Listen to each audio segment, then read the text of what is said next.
A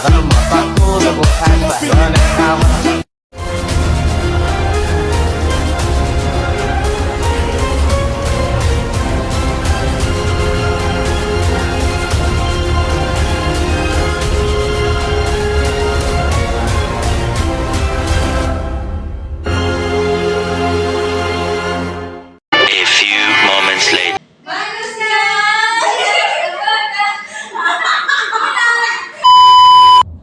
Assalamualaikum warahmatullahi wabarakatuh.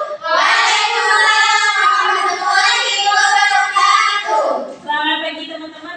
Oke, kita kembali berkumpul di sini. Jadi hari ini kita akan berfilsafat tentang manusia dan pendidikan. Oke, sebelum kita mulai, apa sih tema kita hari ini? Kedudukan manusia dalam pendidikan. Oke. Baik, sebelum itu saya Indah. Di sini ada Mbak Indi, Mbak Dewi, Mbak Ika, Mbak Dina, dan terakhir ada Mbak Sofi. Oke.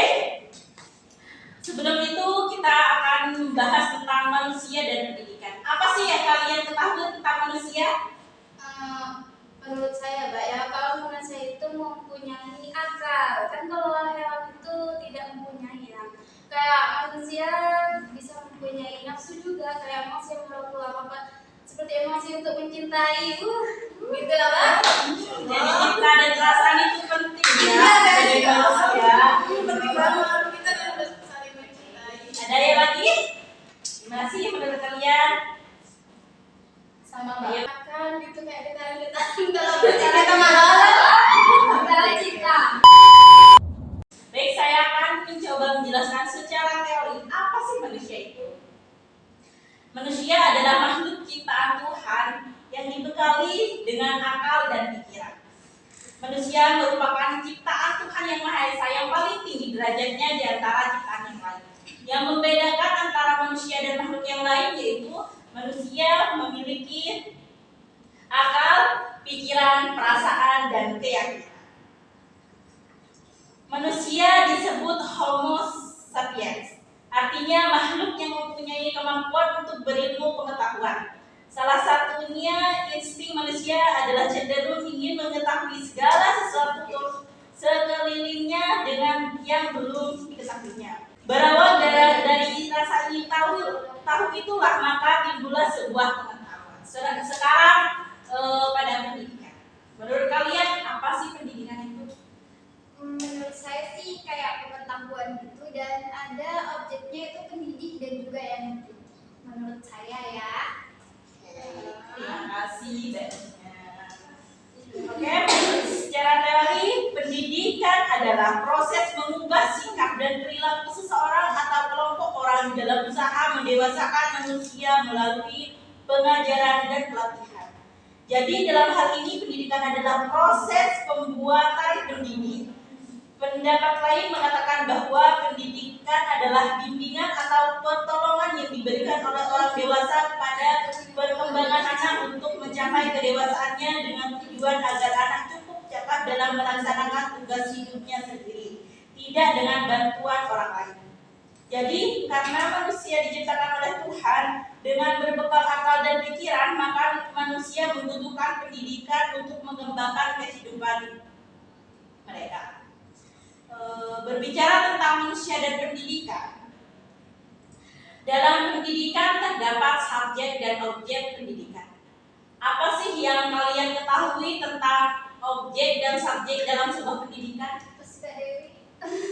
Iya, manusia yang berkebudayaan adalah di mana ia bertanggung jawab dalam melaksanakan pendidikan. Dan juga kan manusia itu banyak, dan tiada yang jadi subjek dan juga menjadi objek. Seperti objeknya itu adalah seperti peserta didik kayak siswa. Sebelum saya mengkaji lebih dalam apa itu sih kayak manusia sebagai subjek, sebagai objek, tapi juga kita kan mengetahui dulu ya Mbak ya. Kayak apa itu subjek, apa itu objek, kayak gini. Kita harus mengetahui subjek. Subjek itu adalah pelaku, yang mana kan pelaku kayak kan dalam kalimat itu ada subjek, predikat dan juga objek. Dan yang kedua itu adalah objek, itu adalah sasaran dari subjeknya. Dalam kalimat kan ada kan saya pergi ke pasar, saya itu mana itu adalah sasaran dari pelaku tersebut mau kemana gitu, diarahkan kemana seperti itu. Jadi menurut manusia itu, menurut dalam teori filsafat yang memiliki kedudukan yang kayak penting gitu, dan juga dalam kehidupan sehari-hari juga manusia itu memiliki kedudukan yang penting baik dalam pendidikan maupun dalam filsafat ya.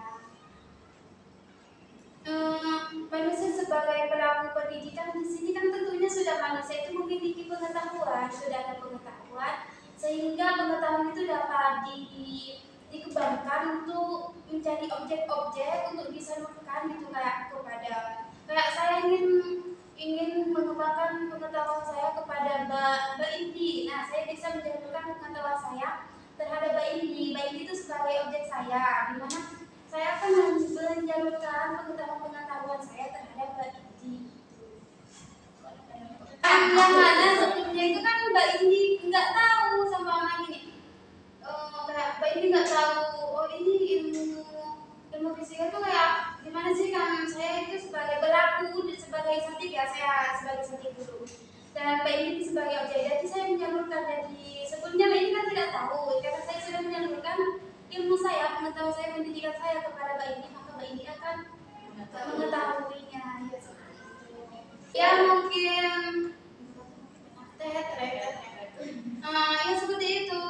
Lebih tepatnya ya manusia sebagai subjek itu ialah pelakunya itu kayak guru ya, pendidik itu, dan objeknya itu lebih mengarah kepada peserta didik atau siswa ya. Seperti itu Mbak Ida. Ya, terima kasih ya Mbak Dewi. Jadi kesimpulan dari penjelasan Mbak Dewi. Oke. Saya dapat diambil kesimpulan dari penjelasan Mbak Dewi tadi. Manusia adalah subjek pendidikan, tetapi pada saat yang sama ia sendiri juga menjadi objek pendidikan. Subjek pendidikan adalah orang yang mendidik, contohnya seperti guru, dan objek pendidikan peserta didik atau yang dididik seperti siswa. Oke. Lanjut pada pembahasan selanjutnya. Manusia adalah yang berkemampuan untuk menyusun konsep-konsep, menciptakan, mengembangkan, mengemukakan gagasan serta melaksanakannya. Berhubung pendidikan merupakan bagian dari hidup, maka tujuan hidup manusia pada dasarnya merupakan tujuan pendidikan itu sendiri. Pendidikan mempunyai peranan yang sangat penting dalam keseluruhan aspek kehidupan manusia. Hal itu disebabkan karena pendidikan berpengaruh langsung terhadap pengembangan seluruh aspek kepribadian maupun manusia, di mana pendidikan adalah sebuah proses yang bertujuan memanusiakan manusia. Pada pengertian lain, pendidikan diartikan sebagai usaha sadar mengarahkan perkembangan manusia yang bertujuan untuk mendewasakan manusia agar mereka mampu menolong dirinya sendiri. Jadi tidak dapat dipisahkan antara peran pendidikan terhadap manusia dan peran manusia dalam pendidikan. Dari uraian yang saya sampaikan tadi dapat disimpulkan bahwa pendidikan itu adalah proses memanusiakan manusia yang bertujuan untuk membentuk insan kamil untuk menjadi khalifah di bumi. Nah, apa sih yang dimaksud dengan pendidikan yang memanusiakan manusia? Baik, yang dimaksud dengan pendidikan yang memanusiakan manusia adalah pendidikan yang membantu mengembangkan dan mengarahkan potensi manusia atau peserta didik yang bertujuan menghidupkan rasa kemanusiaan dan mencita-citakan pergaulan hidup yang lebih baik dan menjadi manusia yang benar-benar sempurna atau manusia yang sempurna, baik dari aspek kecerdasan, emosional, spiritual, sikap, dan lain sebagainya, dengan adanya bantuan dari orang tua maupun guru. Ada dua hal yang paling penting dalam pendidikan yang memanusiakan manusia, yaitu yang pertama, orang yang dapat membantu mengembangkan potensi dalam manusia, yaitu orang dewasa. Yang kedua adalah orang yang dibantu agar menjadi manusia adalah dalam proses pendidikan dapat dibantu agar seseorang berhasil menjadi dewasa. Seperti itu. Terima kasih Mbak Ika. Jadi pendidikan yang memanusiakan manusia adalah pendidikan yang membantu mengembangkan dan mengarahkan peserta didik ada potensi peserta didik yang bertujuan untuk menghidupkan rasa pri kemanusiaan dan mencita-citakan pergaulan hidup yang lebih baik dan menjadi manusia yang benar-benar sempurna, baik dari aspek kecerdasan, emosional, spiritual, sikap, dan sebagainya. Gini loh guys, kan tadi kan kata Mbak Ika kan yang disebut dengan pendidikan manusia kan kayak menggali dan juga mengembangkan potensi peserta didik ya. Lalu bagaimana sih kayak peran pendidikan dalam memanusiakan manusia itu seperti apa sih? Menurut kalian bagaimana sih guys yang dimaksud Dewi, yang dimaksud pertanyaan Mbak Dewi tadi? Yang dimaksud dengan peran pendidikan itu kan peran pendidikan itu kan terbagi jadi 3 ya, di mana menemukan, karena kita sebagai insan yang mulia harus menemukan hal baru. Apa sih sebagaimana dalam Al-Quran sudah dijelaskan, kita itu mencari ilmu untuk menemukan hal-hal yang baru seperti itu, mengembangkan apa ya potensi kita, karena setiap manusia itu mempunyai singa di dalamnya. Dan yang nomor 3 menunjukkan seperti halnya ini lebih ke akhlak lah, menunjukkan sikap dan karakter kita, memanusiakan manusia. Sebagaimana memanusiakan manusia, kita harus saling menghargai sesama seperti itu. Jadi seperti itu. Jadi peran yang memanusiakan manusia itu ada 3 ya Mbak Dewi tadi. Iya. Bagaimana Mbak Dewi? sudah apa sih peran yang dalam pendidikan itu? Ya. Selanjutnya berbicara tentang pendidikan, kita tidak bisa dilepaskan dari kajian tentang hakikat manusia, karena manusia adalah pelaku dari pendidikan itu sendiri, baik secara pendidikan, anak didik, tenaga kependidikan maupun sebagai penyelenggara dan pelaksana pendidikan. Oleh karena itu, manusia merupakan unsur yang penting dalam sebuah pendidikan. Bagaimana peran manusia sebagai elemen utama dalam pendidikan Islam? Jadi gini Mbak, kan pendidikan Islam itu merupakan disiplin ilmu yang berdiri sendiri. Ia merupakan ilmu yang menampilkan diri dan memiliki persyaratan yang sebagai disiplin ilmu. Nah, di sini juga memiliki objek kajian dan metodologi pengembangan ilmu. Objek kajian atau lapangan ilmu pendidikan ini adalah lapangan pergaulan, khususnya antara orang ke orang menuju perkembangan yang optimal sesuai dengan ajaran Islam. Nah, di sini juga ada objek studi ilmu pendidikan Islam, dan itu dibedakan menjadi 2 hal. Yang pertama itu objek material dan juga objek formal. Apa sih objek material dan objek formal itu? Nah, objek material itu ilmu pendidikan Islam yang dimana manusia dengan berbagai potensi yang dimiliki sebagai subjek objek didik. Nah, subjek objek didik ini dalam pandangan Islam itu manusia yang sudah memiliki potensi menjadi sasaran objek yang ditumbuh kembangkan agar menjadi manusia yang sempurna. Sedangkan objek formal itu adalah ilmu pendidikan yang upaya normatif untuk menumbuh kembangkan potensi manusia dengan menjadikan Islam sebagai materinya. Jadi kita juga perlu tahu bahwa pendidikan itu sangat penting bagi manusia, karena proses perkembangan hidup dan kehidupan manusia itu tidak akan berkembang jika tidak adanya pendidikan. Contohnya itu jika pendidikan normatif, maka potensi manusia itu tidak akan berkembang gitu. Jadi itu Mbak. Seperti itu. Peran manusia sebagai elemen utama.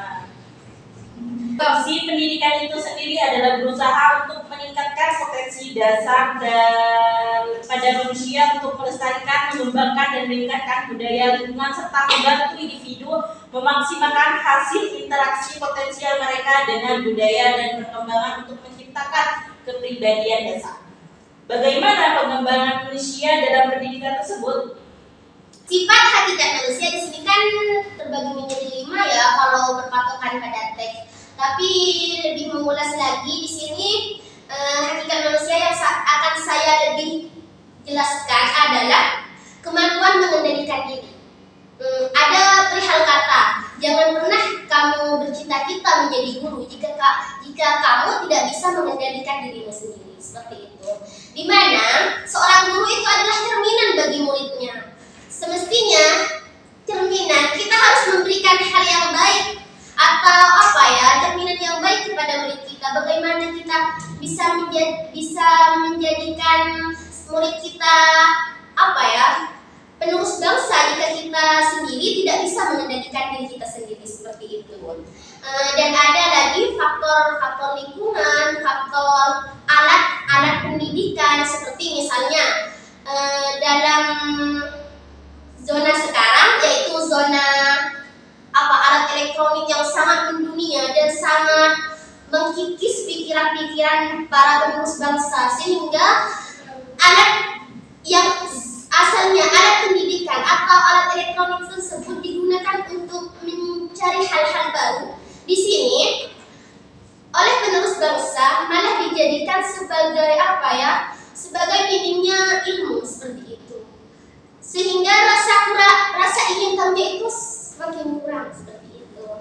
Hakikat manusia dan pengembangannya dalam pendidikan. Pada hakikatnya manusia diciptakan untuk mengemban tugas-tugas dan pengabdian kepada penciptanya. Di sini kan untuk diberikan tugas-tugas agar kita lebih ringan, saling merangkul, saling bergotong royong untuk lebih membuat dunia lebih wow.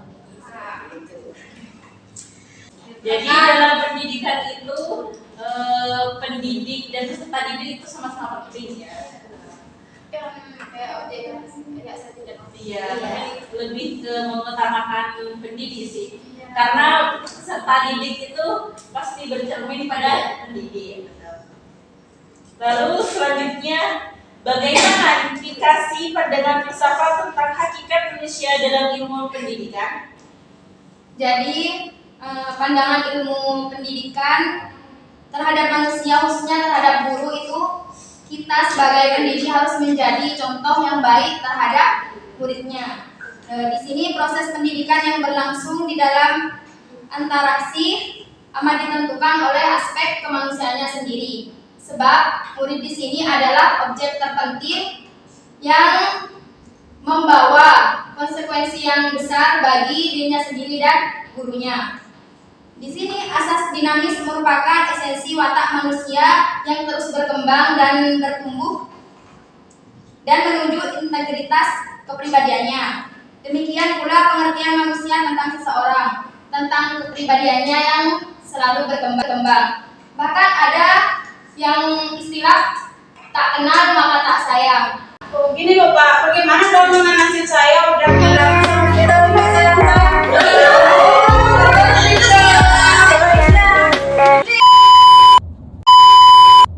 Baik, terima kasih Mbak Sofi. Akhirnya kita sudah selesai berfilsafat tentang manusia dan pendidikan itu. Lega sekali ya.